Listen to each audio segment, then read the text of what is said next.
Big boss Malayalam season 7 ഇന്നത്തെ എപ്പിസോഡിന്റെ അവസാനം അനിമോളും നെവിനും തമ്മിൽ ഒരു കോൺവെർസേഷൻ നടക്കുന്നതായിട്ട് കാണിക്കുന്നുണ്ട്. ഇവര് രണ്ടുപേരും കൂടി തമ്മിൽ സംസാരിക്കുന്ന കാര്യം എന്താണെന്ന് വെച്ച് കഴിഞ്ഞാൽ, ഇന്ന് നെവിന്റെ അമ്മയും അതേപോലെ തന്നെ സിസ്റ്ററും വന്ന സമയത്ത് നെവിൻ അത്ര അങ്ങോട്ടൊരു ഉഷാറില്ലായിരുന്നു, നെവിൻ അത്ര ഹാപ്പി അല്ലായിരുന്നു. കാരണം നെവിൻ തന്നെ പറയുന്നുണ്ടായിരുന്നു നെവിന്റെ ബെസ്റ്റ് ഫ്രണ്ട് വരുമെന്നാണ് നെവിൻ പ്രതീക്ഷിച്ചത്. ബെസ്റ്റ് ഫ്രണ്ട് അഭിഷേക് ജയദീപ് ആണ്. കഴിഞ്ഞ വർഷം വൈൽഡ് കാർഡായിട്ട് പ്രവേശിച്ച ആ ഒരു പുള്ളിയാണ് നെവിന്റെ ബെസ്റ്റ് ഫ്രണ്ട്. അപ്പോ അഭിഷേക് ജയദീപ് വരുമെന്നാണ് പ്രതീക്ഷിച്ചത്. ആദിലയുടെയും നൂറയുടെയും ഫാമിലി ആയിട്ട് ജാസ്മിൻ മൂസയും അതേപോലെ ദിയാസനയും വന്ന പോലെ അഭിഷേക് ജയദീപ് വരും എന്നാണ് നെവിൻ പ്രതീക്ഷിച്ചത്. അപ്പോ അവര് വരാതെ നെവിന്റെ അമ്മയും പെങ്ങളും വന്ന സമയത്ത് നെവിൻ അത്ര അങ്ങോട്ടൊരു സന്തോഷം ഉണ്ടായില്ല. ഇതിനുള്ള കാരണം നെവിൻ പറയുന്നത്, അതിനെപ്പറ്റി നമുക്ക് സംസാരിക്കാം. അപ്പൊ അനുമോള് പറയുന്നത്, നീ ഒരു മകൻ എന്ന നിലയ്ക്ക് നീ നിന്റെ അമ്മയ്ക്കും അതേപോലെ തന്നെ ഒരു ചേട്ടൻ എന്ന നിലയ്ക്ക് നിന്റെ പെങ്ങൾക്ക് കൊടുക്കാൻ പറ്റിയ ഏറ്റവും വലിയൊരു കാര്യമാണ് ഇങ്ങനെ ഒരു വേദിയിൽ നിനക്ക് വേണ്ടി അവർ വരിക എന്നുള്ളത്. അപ്പൊ ആ സമയത്ത് ഹാപ്പി ആയിട്ടിരിക്കാതെ എന്തുകൊണ്ട് നീ നിന്റെ ബെസ്റ്റ് ഫ്രണ്ടിനെ എക്സ്പെക്ട് ചെയ്തു? വളരെ ന്യായമായ കാര്യമാണ് അനുമോള് ചോദിച്ചത്.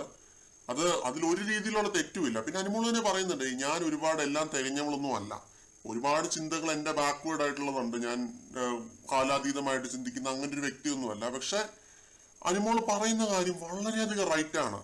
സ്വന്തം അച്ഛനോടും അമ്മയോടും അനുമോൾക്കുള്ള ഒരു കമ്മിറ്റ്മെന്റ്, പിന്നെ ആ കാര്യങ്ങളൊക്കെ എടുത്തു പറയേണ്ട സംഭവങ്ങളാണ്. അനുമോൾ അവിടെ തുള്ളി ചാടുന്നുണ്ടായിരുന്നു, അനുമോളുടെ അമ്മയും അതേപോലെ ചേച്ചിയും വന്ന സമയത്ത്. അപ്പൊ അങ്ങനെയൊക്കെ നെവിൻ കാണിക്കണമെന്നല്ല പറയുന്നത്. അവരോട് ഒരു രീതിയിലും ഒരു സംസാരമോ ഒന്നും നെവിന്റെ ഭാഗത്തുനിന്നും ഉണ്ടായില്ല എന്നുള്ളതാണ് അനുമോൾ ചൂണ്ടിക്കാണിക്കുന്നത്. നീ ഇങ്ങനെയൊന്നും ആവരുത്, നീ മാറണം എന്ന് നെവിന്റെ അടുത്ത് പറയുന്നുണ്ട്. അപ്പൊ അനുമോളുടെ ഒരു ക്വാളിറ്റിയാണ് ഇതിൽ നിന്ന് നമുക്ക് മനസ്സിലാക്കാനായിട്ട് പറ്റുന്നത്. ഫാമിലിയോട് എന്തെങ്കിലും ഒരു കമ്മിറ്റ്മെന്റ് വേണം എന്നുള്ളതാണ്. അപ്പോ നെവിൻ ഇത് സ്വാഭാവികമായിട്ട് ബെഡിൽ കടന്നുകൊണ്ടിരുന്നപ്പോഴാണ് അനുമോൾ ഇത് പറഞ്ഞത്. അപ്പൊ ഇനീറ്റ് പോയിട്ട് സിഗരറ്റ് വലി കമ്പനിയാണല്ലോ ഒനീലിന്റെ അടുത്ത് പറയുന്നുണ്ട്. പിന്നെ ഷാനവാസം ഉണ്ടായിരുന്നു അപ്പുറത്ത്. അപ്പൊ ഇവരോട് രണ്ടുപേരോടും പറയുന്നുണ്ട്, അനുമോൾ ഈ രീതിയിൽ എൻ്റെ അടുത്ത് വന്ന് പറഞ്ഞു, ഞാൻ അവരുടെ ഈ ഒരു ഇമോഷണൽ ഹസ്ബൻഡ് മാത്രമാണ്, ഇമോഷണലി ഞാൻ അവരുടെ ഒരു ഫാദർ എന്നുള്ള ഒരു ഫിഗർ ആയിട്ടാണ് ഞാൻ എൻ്റെ കുടുംബത്തിൽ നിൽക്കുന്നത്. അപ്പൊ അതുകൊണ്ട് അവരുടെ അടുത്ത് തുള്ളിച്ചാടാനോ അല്ലെങ്കിൽ ഇവിടെ കാണിക്കുന്ന പോലെ ഒരു കാര്യം കാണിക്കാനോ ഒന്നും എന്നെ കൊണ്ട് പറ്റിയില്ല എന്നാണ് നെവിൻ പറയുന്നത്. അല്ലാതെ നെവിൻ അങ്ങനെ ഗ്രഡ്ജോ ദേഷ്യമോ അല്ലെങ്കിൽ ഈ പറയുന്ന പോലെ അൺഹാപ്പി ആയിട്ടുള്ള ഒരു അവസ്ഥയൊന്നും ഉണ്ടായില്ല. നെവിൻ പ്രതീക്ഷിച്ചത് നെവിന്റെ ബെസ്റ്റ് ഫ്രണ്ടിനെയാണ്. പക്ഷെ പുള്ളി വന്നില്ല, വന്നത് അമ്മയും അതേപോലെ പെങ്ങളുമാണ്. അപ്പൊ അനുമോള് പറയുന്ന കാര്യങ്ങൾ വളരെ ന്യായമായിട്ടുള്ള കാര്യങ്ങളാണ്. അനുമോളുടെ ഒരു ക്വാളിറ്റി എന്താണെന്നുള്ളത് നമുക്ക് ഇതിൽ നിന്ന് തന്നെ മനസ്സിലാവും. ഒരു ഫാമിലി മാൻ എന്നൊക്കെ പറയുന്ന പോലെ തന്നെ ഒരു family girl, family based girl ആണ് അനുമോൾ.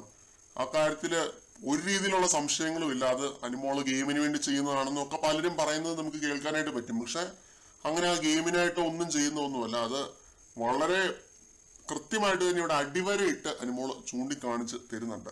കൂടുതൽ അപ്ഡേറ്റുകളുമായിട്ട് വീണ്ടും